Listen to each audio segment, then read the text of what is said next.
Welcome to the Signifying Donkey Show, ladies and gentlemen.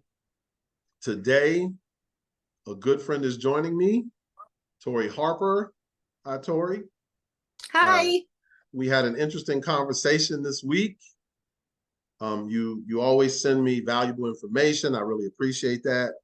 And you sent me an article, and the subject of the article was Black privilege. And I'm pretty sure you sent me that article because a few weeks ago, excuse me, I used the term and you were like, well, what's Black privilege? So that's kind of turned into a whole thing, But, before we get into discussing what Black privilege is, the article you sent me, this was the definition that I found to be interesting. In short, Black privilege in practice is settling to assimilate into the majority and earn enough to where the systemic ills of oppression no longer concern us on personal grounds. So, does that ring true for you? Well, that's what I would consider to be an academic definition of Black privilege. So I would say, based on my personal experience, I would say that was pretty accurate. But how so? I'll also say that I'll try to put what I see as Black privilege in more practical terms for you. Okay. I think when we had that discussion a few weeks ago, the best example I could come up with was, I said, well, let me explain it this way. My father's father, Charles Wellborn, Sr., at the height of his career, he was a bank teller in 1940. And he was a Black success story as a bank teller. Right. So in simple terms, what I'll say my definition of Black privilege is that in 1940, the best that my grandfather could hope for was to be a teller at a bank. You weren't going to see him in an office. You weren't going to see him in an executive position. It's not the way things worked back then. But, fast forward to today, and someone like me, could be CEO of a bank. Right. It's possible. It's possible. So when we talk about Black privilege in practical terms or in simple terms, that's what I would say Black privilege is to me, is the opportunities that I have in this day and time. But now to talk about the complexities of Black privilege, I would say someone like myself, going to college, you have tons of student loan debt, started your career, you're ascending at a rapid pace. Is it really beneficial to, in the middle of a meeting, bring up diversity and inclusion, to make a big issue of the lack of diversity in your organization? So now on a more complex level, that's where Black privilege is really where the rubber hits the road. Like, how many Black professionals, how many Black executives leave their Blackness behind for the sake of success? And how many say, you can walk me out of here, I'll start my own company before I forget about my people? So that's, now, one of the things I find very interesting about you is you mentioned to me, and I'm always impressed with your courage, that in one of your meetings, you use the term white privilege. And for the audience, I think the audience would be, interested in what that experience was like. How was that received for someone who's considering, crossing over into that territory in a professional environment? These last couple of years have been so illuminating to me, because my phrase is, you know what you know, and I didn't know that I even had this privilege, given to me at birth. Here you go. Here's a white child. And just through the news and just everything that's happened, I don't need to list everything, everybody knows. I came to realize, wow, you know, I never, Malcolm, it was you and I. So this was almost 10 years ago. I was telling you how I was teaching my daughter how to drive. And I was laughing because she ran through a stop sign and, the complexities of, not screaming in her ear when she runs through a stop sign. And you stopped me and said, oh, yeah, the way I train your son was completely different. Your son was about staying alive.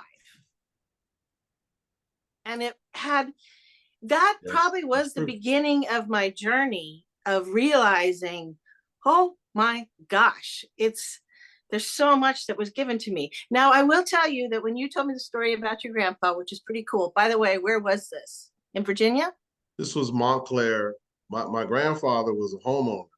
And, of course, in those days, like everybody in my father's, all of my father's uncles and at that time, you didn't necessarily have a lot of people black people who were homeowners, but this was Mm-hmm. Montclair, New Jersey, right outside of New York Oh, City, okay. the same city where the show Sopranos was, the set of the show Sopranos was Montclair. So that's where my dad grew up. Oh, And didn't know so, that. going there in the summers and seeing, like me, an inner city kid from Washington, D.C., growing up in an apartment building, it's a little bit different than going up to New Jersey with this big lot of land and the grapes in the backyard and tomatoes being grown. So I thought my grandfather was this super rich, guy. I'm like, how did he get this big house? And Right. he was just really frugal. He was really good with his money, and he positioned himself to be able to buy that home on a bank teller's salary. That's a really neat story. I am also curious what Black privilege means to you as far as giving back to the community. Is there an asset to Black privilege where you need to give back? And what does that look like for you? Okay, that's a great question because I'll say this: I understand. I can empathize with Black urban professionals of Black urban professionals. I was explaining to Malachi yesterday what the term "buppy" was. That's why I said that. What I should say, how that's from like the 80s and 90s. What Black professionals, the I can relate, to that because I've experienced it. That struggle where you're in a meeting and something is said that you're like not cool with, and it's like, do I say something right now and risk being laid off, next quarter? Mm-hmm. So that's really what Black privilege can boil down to. So I get it. We have bills to pay, we have families to take care of. So let's say you're not comfortable asserting, your ability to kind of speak on diversity in your professional environment. There's always volunteer work. And when we talk about some of the problems that we have in this country, whether it's our young people's test scores and where we stand, our young students ranking in the world, the community right now needs volunteers more than ever. So like my way of giving back was coaching. Mm-hmm. And initially I had selfish motives. And that was, like a lot of dad coaches, I was coaching, out there to help because my son was playing. Right. Now, I'm not going to, I'll be honest, I don't know that I necessarily would have been volunteering if my son wasn't involved. But that experience and having that opportunity to coach, I dealt with a lot of disadvantaged, underprivileged kids who were in single family homes, maybe were going through maybe some neglect. I used to have to pick some kids and drop some kids off, and I'd feel so Mm-hmm. bad, like, having your dad and mom there, even for Mm-hmm. practice or for games, man, it does so much Yeah. for your self-esteem. And that was the thing that tore me up when I was coaching is when parents couldn't make it to games.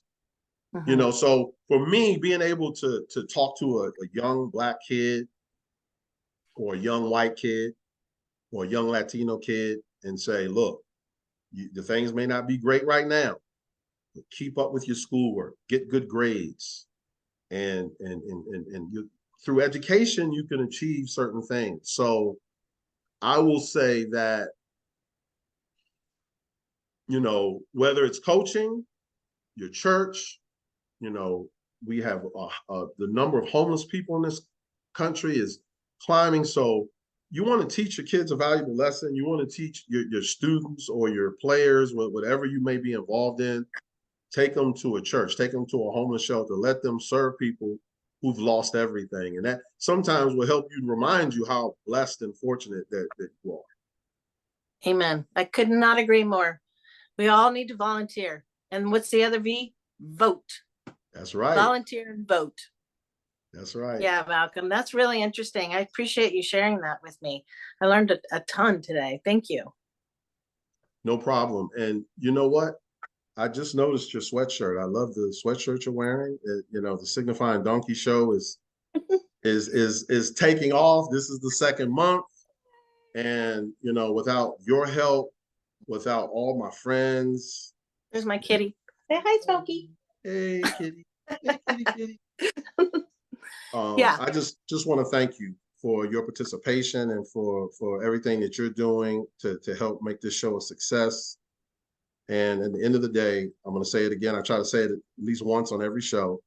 I'm not trying to push a liberal agenda, and that's probably going to lose some people to the far left, and I'm not necessarily trying to buy into a lot of, super conservative far right things either. So, that's not who I am. And so we're kind of going to be right in the middle with this show. And so I realize we'll lose some people that are to the far right or to the far left.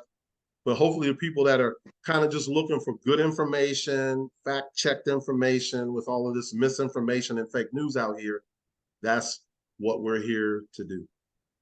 And if people want us to do research and talk about things, let us know. Maybe there's a subject that you've really been interested in, and we can break it down.